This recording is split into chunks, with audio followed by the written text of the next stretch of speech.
Hi everyone! Good morning! I'm back! This is Sombrusas and welcome back to my YouTube channel. Oh my gosh! This is it guys! Pag-uusapan natin ngayon, kailangan kaya nila talaga ang Pilipinas pagdating sa pageant nila? Kung ano to, yan ang tatalakayin natin ngayon. But before anything else, hello Philippines and hello beautiful people! Mabuhay! Kamusta kayong lahat? Sana lahat po kayo ay okay at safe ngayong araw na to. At syempre sa lahat naman ng mga bago nating subscribers dyan, hello po sa inyo lahat. Maraming salamat guys sa pag-subscribe ninyo. Syempre dito sa channel ko. At syempre sa lahat naman ng makamamasam dyan na laging sumusuporta dito. Araw-araw, lagi-lagi, maraming salamat guys sa inyo lahat. Syempre, usapang Miss Universe at Miss Grand International tayo ngayon. So, napansin ko lang kasi itong mga nakaraan, ang beauty pageant ng Miss Grand at saka ng Miss Universe ay talaga namang matindi ang pagtatapat nila.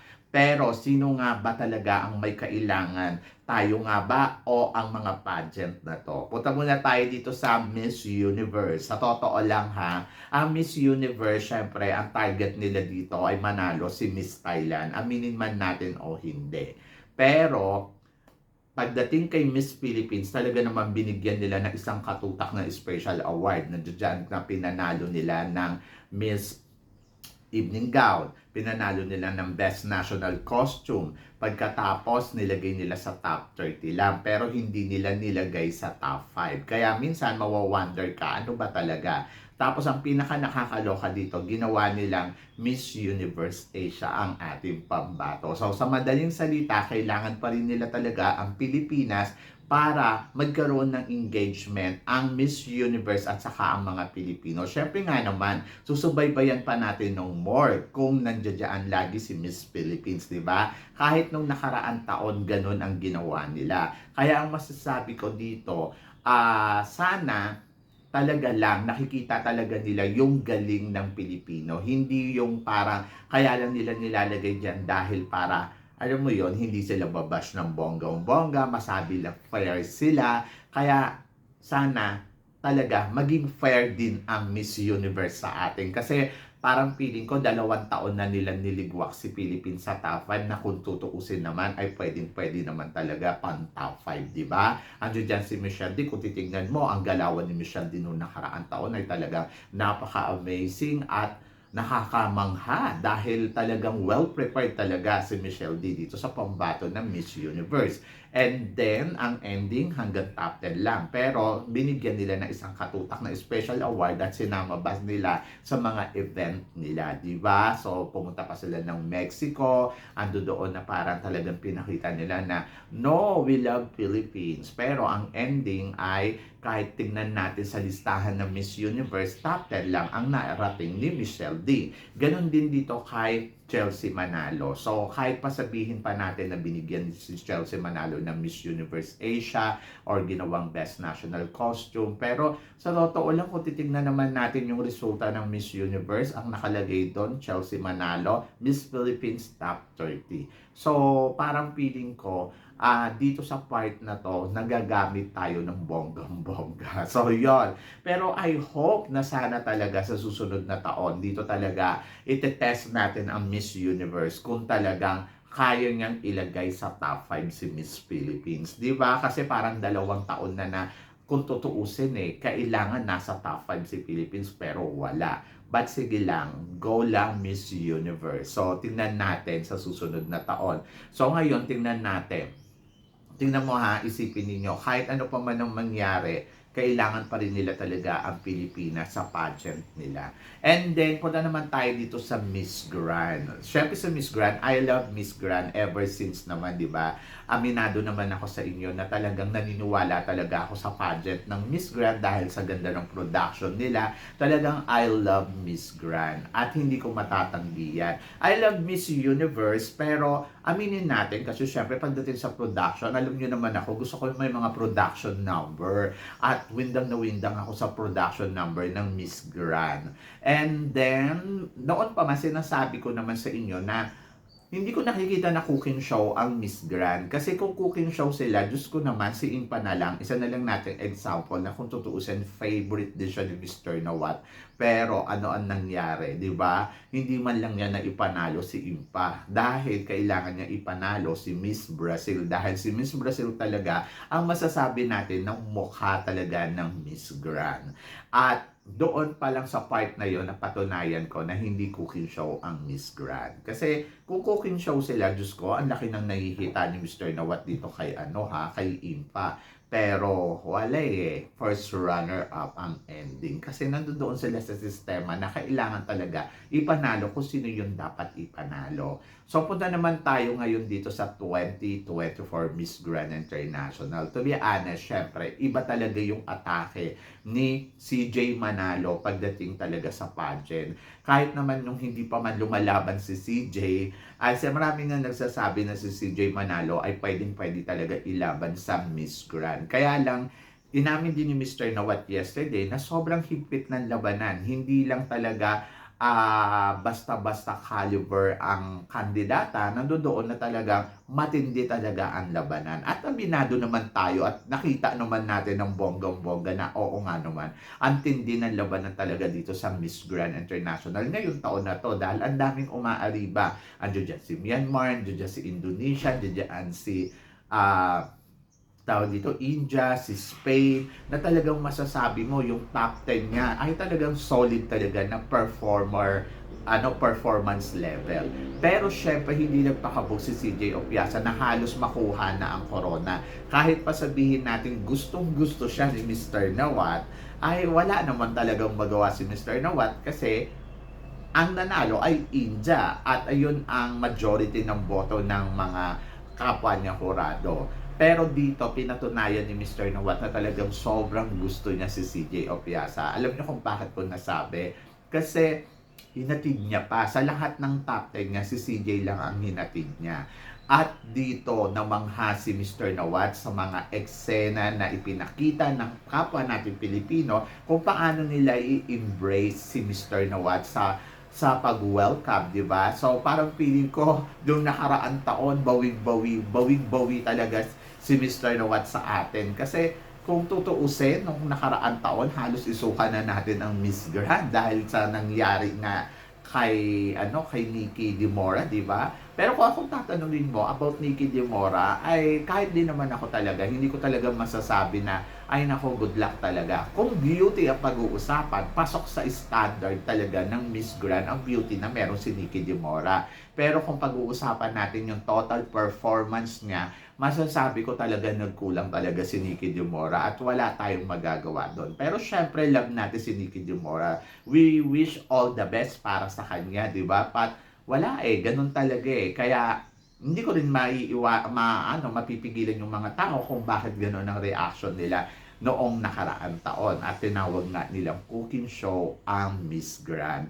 Pero this time, mukhang nakabawi na ang Miss Grand sa atin at ang mga Pilipino, talaga nakakatuwa kung iisipin mo, talagang peace on earth na no? Talagang ando doon talaga na we love Miss Grand. Truly number one sa puso ng mga Pinoy. At kahapon nga, namangha talaga si Mr. Nawat. Alam niyo kung ano yung isa sa mga gusto ko kay Mr. Nawat? He's a very humble person. Alam mo yun, na parang alam niya kung saan siya lulugar, alam niya kung ano ang pagmamahal ng mga Pinoy sa Miss Grand at naramdaman niya yon kahapon. So nakita ko nga kung paano nga niya kuha na ng video yung mga parade, 'di ba? Yung mga tao do sa parada. At dito panalo talaga si CJ Opiasa. Panalo din talaga si Mr. Nawat. So ang tanong ko, may pagsisisi kaya si Mr. Nawat na hindi nila ginawang Miss Grand International etong si CJ Opiasa as a title holder? Kasi kung tutuusin, alam mo, kung obserbahan mo yung mga views na pinopost nila doon sa Miss Grand International between Miss India o yung title holder, mas marami ang views na nakukuha ngayon ni CJ Opiasa dahil mas nakikita ngayon yung suporta. Kaya ayun, tuwan-tuwa talaga si Mr. Nawat.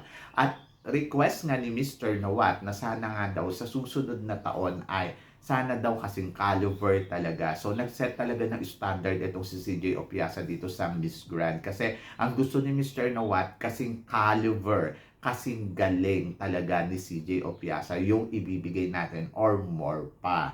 Kaya sabi niya, mataas yung expectation niya sa susunod na taon para sa ating pambato. So, etong part na to, na kay Arnold na to, nandito na to sa National Director ng Miss Grand Philippines. Kasi, ang problema kasi kay Mr. Arnold, kung sino yung gusto niya, yun yung ipapadala niya. Pero sana matuto siyang mag-search, matuto siyang humanap ng kasing caliber. Ayan, tulad niyan, si CJ Opiasa, alam niya kung paano ang Miss Grand. So, dapat maging trainer nila si CJ Opiasa, di ba? Dito pa lang sa part na to, dapat, CJ, tulungan mo kami. Sino ba yung mga dapat natin ipadala dyan? So, doon pa lang sa part na yun, dapat makita na ni Mr. Arnold kung ano yung hinahanap natin. So, I think marami nga nagsasabi si Michelle D ang dapat natin ipadala sa susunod na taon kasi nagpaparamdam din naman si Michelle D. Yung iba, sinasabi nila, nako hindi, baka mas masayang lang.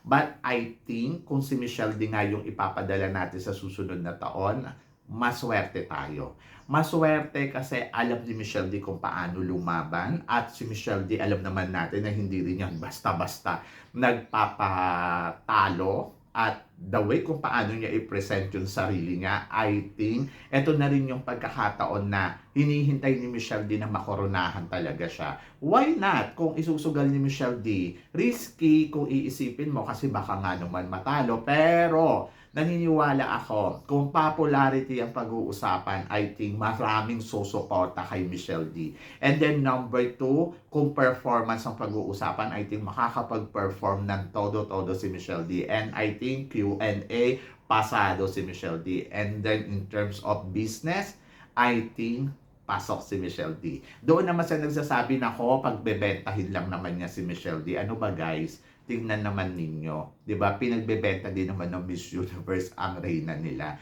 So tanggapin na natin ang katotohanan na ang pageant ngayon ay business talaga. Ginagamit talaga nila yung reyna nila.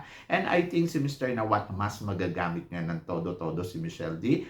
Pero makikinabang si Michelle D sa kanya ng bonggang-bongga bukod doon sa napakalaki ng prize ng Miss Grand. I think kung pera ang pag-uusapan, mas maraming papasok na pera kay Michelle D.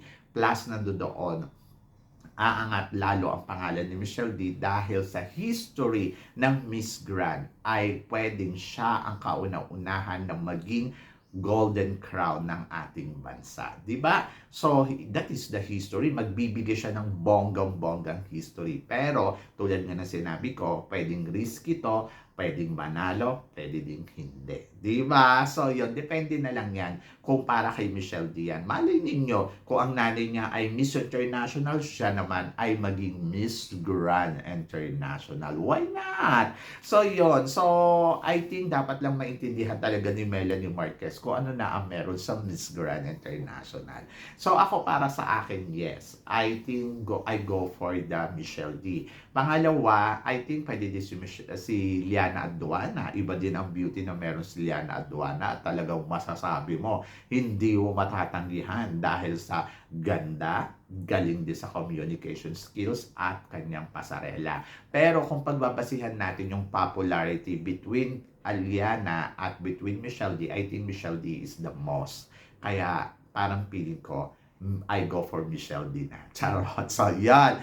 But tignan natin. So, ang mga pageant ng Miss Grand at saka ng Miss Universe, I think, tignan nyo ha, mas kailangan nila ipanalo talaga ang Philippines. Alam nyo kung bakit? Iba ang ingay na ibinibigay ng Pilipinas sa buong mundo pagdating sa mundo ng pageantry. Aminin natin yan. O, tignan ninyo si Miss Denmark. Yes, maganda nga si Miss Denmark. At talagang masasabi mo, very Miss Universe. Pero kung pinanalo ng Miss Universe si Chelsea Manalo, I think mas pag-uusapan, mas maingay. Kasi ano nang nangyayari ngayon sa Miss Universe, di ba? May ingay ba? Di ba? Wala naman. Ando doon lang na dinidisplay lang nila. Pero yung popularity ba, yung ingay, I think doon medyo humihina. Pero kung si Miss Philippines ang pinanalo nila, I meeting.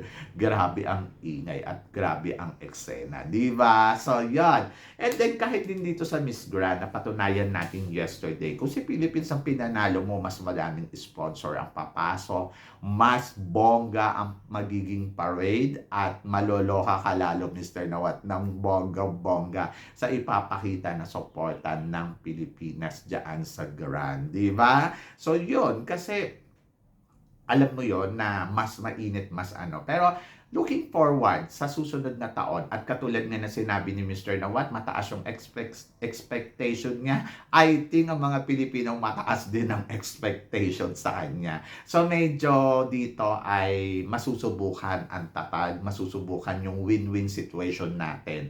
Kasi kailangan ng Pilipinas magpadala ng the best at caliber candidates dito sa Miss Grand para makuha natin yung Golden Crown. At para din maibigay ni Mr. Nawat yung kailangan natin. I think dapat ganun eh. Kasi kung magpapadala ka ng hindi kasing caliber ni CJ Opiasa, or maganda nga pero kulang naman sa kalibre, magiging baliwala lang din yan. Kasi dapat yung pasok talaga sa taste ni Mr. Nawat, na alam mo yun na parang ang gusto niya ay eto na yon. Kasi kahit si Mr. Nawat naghahanap siya ng kalibre eh. And I think ngayon, talagang tinan mo, di ba sinabi niya, lumabas na sa bibig niya na ang taas ng expectation ko sa susunod na ipapadala nila na Miss Grand Philippines. Kasi nga, katulad nga ng gusto niya kasing manalo eh. Kasi malaki ang makukuha niya sa Pilipinas kapag pinanalo niya ang Philippines. Pero nasa tamang kandidata at nasa tamang laban, di ba? So I think, Michelle, di wag mo tong pakawalan. Kasi parang feeling ko, ikaw na ang hinihintay na Miss Grand Philippines. So yan,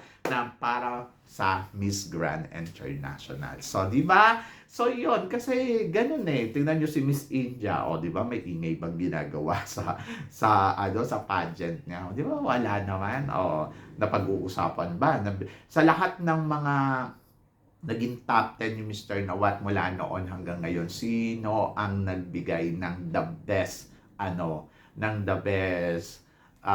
support at ganitong kaparada? Wala pa. First time niyang naranasan to sa Pilipinas. What if kapag reyna na talaga yung ibinigay niya sa atin? O, di ba? Mas mawiwindang siya. So, yon. Kayo guys, ano guys ang masasabi ninyo dito sa pinag-uusapan natin ngayon? I-comment below mo yan para at least malaman ko naman kung ano naman ang chika mo dito sa mga pinag-uusapan natin. So, yon. So, syempre maraming salamat sa inyong lahat sa support at pagmamahal na binibigay ninyo, syempre dito sa channel ko. At sa mga hindi pa po nakaka-subscribe dyan, please don't forget to click like and subscribe my channel, at i-click nyo na rin po ang notification bell para more updated kayo sa aking mga chika. Sabi ng ganon, always keep smiling and always think positive lang. Walang imposible guys, magtiwala lang tayo sa itaas. Kaya guys, hanggang dito na lang, hanggang sa muli nating chikahan. See you tomorrow. Thank you, guys.